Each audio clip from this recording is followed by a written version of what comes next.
서울 중심부로 이렇게 빠르게 이동할 수 있는 동네가 또 있을까요? 바로 1호선 제기동역 이야기입니다. 여기에 곧 동북선까지 더해지면 2호선 지선 용두역까지 더해서 트리플 역세권이라는 이름이 자연스럽게 따라붙겠죠. 그런데 직접 임장해보면 이 좋은 입지에 어울리지 않게 낡은 골목과 소규모 아파트들만 남아있는 모습을 볼 수 있습니다. 서울 한복판인데도 대규모 개발은 보이지 않고 시간이 멈춘 듯한 분위기가 이어지고 있는 동네. 그런데 최근 이 일대에서 오랜만에 새 아파트가 공급될 예정입니다. 아주 작은 변화지만 이 동네가 다시 움직이기 시작했다는 신호일지도 모르겠습니다. 오늘은 그 변화의 시작점에서 제기동역 일대가 왜 오랫동안 개발에서 빗겨나 있었는지, 그리고 앞으로는 어떤 방향으로 흘러갈 수 있을지 직접 임장하며 살펴보겠습니다.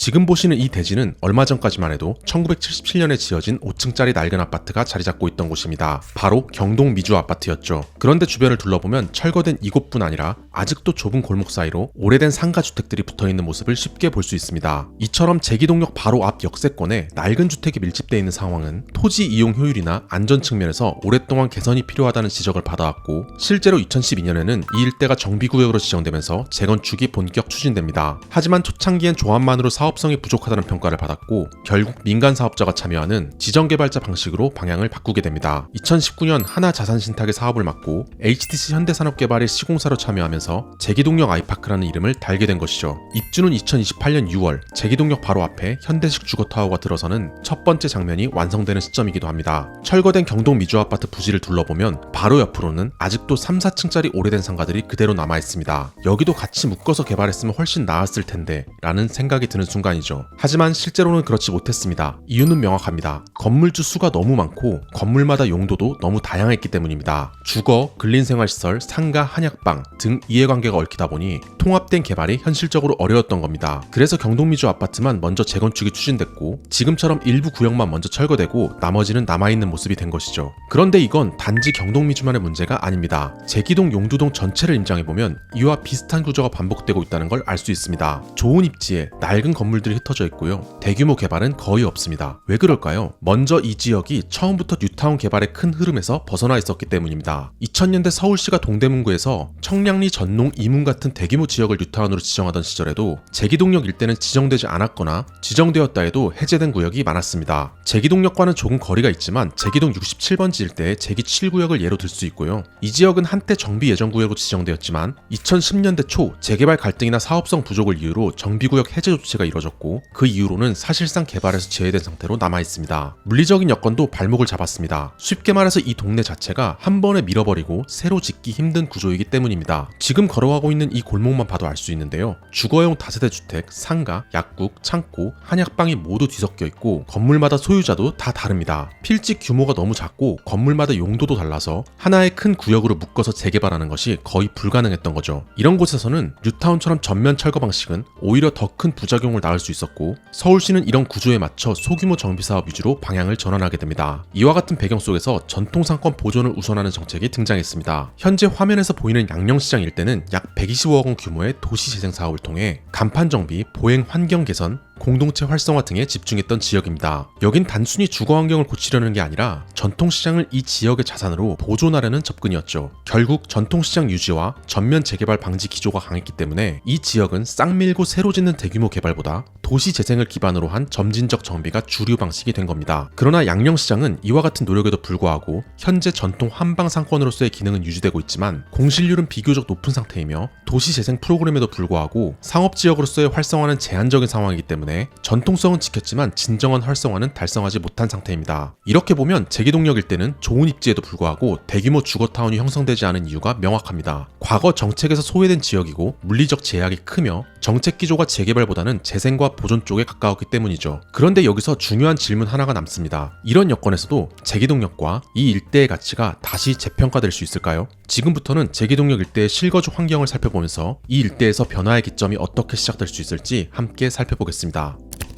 오전 8시 제기동역 2번 출구 앞입니다. 출근길이라면 이 시간엔 직장인들이 몰리는 게 보통이지만 제기동역은 조금 다릅니다. 정장을 입은 직장인들보다 시장을 향하거나 병원을 가는 노령층 이용객들이 더 눈에 띄는 곳입니다. 실제로 제기동역은 출근 시간 승차 인원보다 하차 인원이 많은 역이고, 유임 하차 인원보다 무임 하차 인원이 더 많은 전형적인 올드타운형 역세권 구조를 가지고 있습니다. 그만큼 이 지역은 일터를 향해 빠져나가는 곳이 아니라 사람들이 목적을 가지고 들어오는 곳이라는 특성이 뚜렷합니다. 실제로 출근 시간임에도 지하철역 내부가 한산한 모습이었는데 이 지역에서 거주할 경우 복잡한 유동인구나 환승 허브 같은 불편함 없이 안정적으로 교통을 누릴 수 있는 입지라는 뜻이기도 합니다. 실제로 1호선 제기동역의 승차 인원을 보면 종각, 종로 5가 종로 3과 시청 등 서울 도심 업무직으로 이동하는 수요가 많고 한정거장 거리인 청량리역과도 바로 연결되어 GTX, KTX 등 광역교통망으로도 곧바로 진입이 가능합니다. 여기에 곧 개통될 동부선까지 더해지면 제기동역은 1호선과 경전철이 겹치는 더블 역세권이자 도심과 동부권을 모두 연결하는 균형 있는 교통 거점으로서 기능하게 됩니다. 여기에 더해 버스 노선도 잘 갖춰져 있습니다. 단지 바로 남쪽에는 제기동역 서울 양령시 정류장이 위치해 있고 이곳을 지나는 노선들은 대부분 신설동역과 청량리역 환승센터로 향하는 구조입니다. 실제 하차 데이터를 살펴보면 신설동역, 청량리 수산시장, 청량리역 환승센터가 가장 많은 하차 정류장으로 나타나는데요. 이는 지하철과의 환승 연결이 편리한 구조로 버스 노선이 설계되어 있다는 뜻입니다. 이곳의 147번 버스처럼 강남권으로 향하는 노선도 존재하긴 하지만 실제 강남으로 향하는 이용자 수는 거의 없고 거리나 소요시간 측면에서도 현실적인 출퇴근 경로로 보기 어렵습니다. 결과적으로 이 지역의 버스망은 강남 연결보다는 서울 도심 및 동부권 환승허브와의 유기적 연결에 특화된 구조라고 할 수 있습니다. 이제 도로 상황도 함께 보겠습니다. 제기동은 왕산로, 고산자로, 천호대로 등 주요 관선도로가 근접해 있어 차량 접근성 자체는 준수한 편입니다. 화면에 보이는 이 지도처럼 서쪽으로는 종로, 동쪽으로는 청량리 중랑 방면, 남쪽으로는 왕십리와 강변북로까지도 연결되며 용두역에서는 천호대로로 연결되어 동부간선도로로 이동할 수 있습니다. 가까운 광역도로는 내부순환도로를 이용할 수 있는데 서울의 서쪽으로 향할 때는 용두역 방면으로 내려가서 진입할 수 있습니다. 따라서 서울 강북은 물론 강남이나 수도권 외곽으로의 차량 이동도 크게 불편하지 않습니다. 다만 전통시장 밀집 지역의 특성상 양령시장 쪽의 이면도로는 매우 협소하고 단지 남쪽의 왕산로가 출근 시간 차량 정체가 자주 발생하기도 합니다. 이렇게 교통은 편리하지만 실거주 측면에서 한 가지 주의 깊게 볼 지점이 있습니다. 바로 도로 소음 측면인데요. 제기동 일대는 내부순환도로와 물리적으로 매우 가까운 위치에 있고 이 도로가 지상보다 높은 고가 구조이기 때문에 소음과 시야 영향이 일반적인 평면도로 인접 단지와는 다르게 나타날 수 있습니다.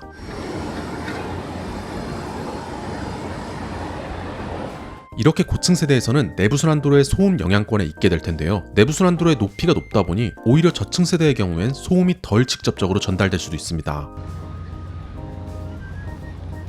하지만 그럼에도 바로 앞에 왕복 4차선 도로가 있기 때문에 중저층 세대에서는 내부순환도로의 소음이 없는 대신 정릉천 동로의 소음이 들릴 가능성이 높은 편이죠. 이처럼 내부순환도로 인접 주거지들은 필연적으로 도로 소음이 들릴 수밖에 없는 구조이고 저층과 고층 모두 소음이 느껴진다는 점을 꼭 염두에 두어야 합니다. 이번엔 생활 편의시설 측면을 살펴보겠습니다. 제기동의 동쪽에는 서울을 대표하는 전통시장 중 하나인 경동시장이 자리하고 있는데요. 직접 방문해보니 식재료가 매우 다양하게 갖춰져 있고 평일 오전 시간에 방문했는데도 시장 자체의 활력도도 상당히 높은 편이었습니다. 신선식품 위주의 장보기를 중심으로 한다면 이 정도 규모와 기능을 갖춘 시장이 가까이 있다는 점은 실생활의 큰 장점이 될 수 있습니다. 다만 최근 대단지 아파트 단지에서 흔히 볼 수 있는 신식마트나 신식상가는 도보권 내에 다소 부족한 편입니다. 특히 제기동역 근처에 위치한 구 미도파 백화점 청량리점은 입지와 규모를 감안하면 상업시설로서의 잠재력이 크지만 현재는 한방 테마상가로 운영되고 있으며 내부에도 미도파 마트라는 소형마트 하나만 운영 중인 수준입니다. 이러한 구성은 제기동 일대의 전통적인 상업구조와 도시재생 정책 기조가 결합된 결과로 대형 복합 유통시설이 새롭게 들어설 여지는 다소 제한적인 환경이라고 볼 수 있습니다. 물론 인근에 대형 쇼핑시설이 전혀 없는 것은 아닙니다. 도보권은 아니지만 청량리역 인근의 롯데백화점, 롯데마트, 그리고 용두역 인근의 홈플러스를 버스나 지하철로 한두 정거장 이내에 이용할 수 있다는 점은 생활권 외곽에서의 보완이 가능한 수준입니다. 병원 접근성도 우수한 편입니다. 서울 동부병원, 고려대 안암병원과 같은 3차 의료기관이 반경 1.5km 내에 위치해 있어서 의료 인프라는 기대 이상으로 잘 갖춰져 있는 편입니다. 다만 녹지 공간은 풍부한 편이 아닙니다. 제기동역 일대에서 그나마 활용 가능한 외부 공간은 정릉천 산책로인데요. 청량리 방향으로 이어지는 이 구간은 산책이나 가벼운 조깅 정도는 가능하지만 기대했던 하천 옆 산책길처럼 쾌적하진 않습니다. 정릉천은 대부분 구간이 도로와 고가도로 아래를 따라 흐르는데 하천 위를 덮어버린 구조라 물이 잘 보이지도 않고 주변 조경도 거의 없는 편입니다. 학구는 단점과 장점이 뚜렷하게 나뉘는 구조입니다. 먼저 초등학교는 홍파초등학교가 학구도 내 배정학교인데 제기동의 북쪽 끝에 위치해 있어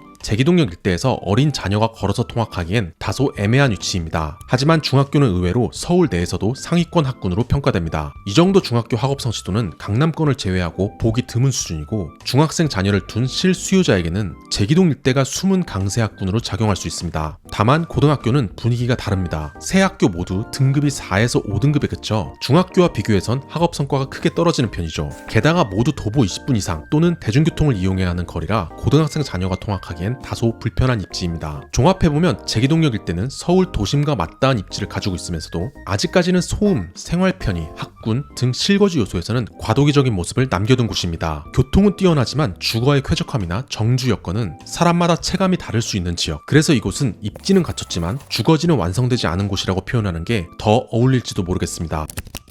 제기동역 북측 일대는 이제 새로운 변화를 앞두고 있습니다. 1999년식 현대아파트 이후로 무려 25년 만에 등장하는 신축 아파트. 그 시작점이 바로 제기동역 아이파크입니다. 교통은 이미 완성됐고 도심 접근성도 서울에서 손에 꼽힐 정도입니다. 다만 생활 편의나 커뮤니티, 학군과 같은 정주 여건은 여전히 과도기적인 상태에 머물러 있죠. 그래서 이곳의 미래는 대단한 호재나 대규모 개발로 판이 바뀌기보다는 지금처럼 실용적인 생활권으로 차분히 자리를 잡아갈 가능성이 더 큽니다. 청약시장에서도 이 아파트는 상징적인 의미를 가집니다. 6.27 대책 이후 첫 서울 분양 단지이자 갭 투자가 사실상 차단된 상황에서 출퇴근이 최우선인 실수요자에게 실질적인 기회가 열리는 구조이기 때문입니다. 물론 대출 상한선이라는 자금 장벽은 여전히 존재하지만 그만큼 경쟁률은 완화될 수 있고 실제 당첨 가능성은 이전보다 높아질 수 있습니다. 제기동역 아이파크는 완성된 도시의 마지막으로 들어서는 아파트가 아니라 구도심 속에서 지금부터의 시간을 쌓아갈 실용적인 신축 아파트입니다. 이곳은 대단한 투자처가 되긴 어려울지 모르지만 오랜 시간 제기동의 중심을 지켜온 양령시장이 이제 수명을 다해가고 있는 지금 제기동역 일대는 다시 전통의 뿌리를 강화할지 아니면 새로운 개발의 기회를 맞이하게 될지 앞으로의 시간 속에서 그 답이 천천히 드러나게 될 것입니다.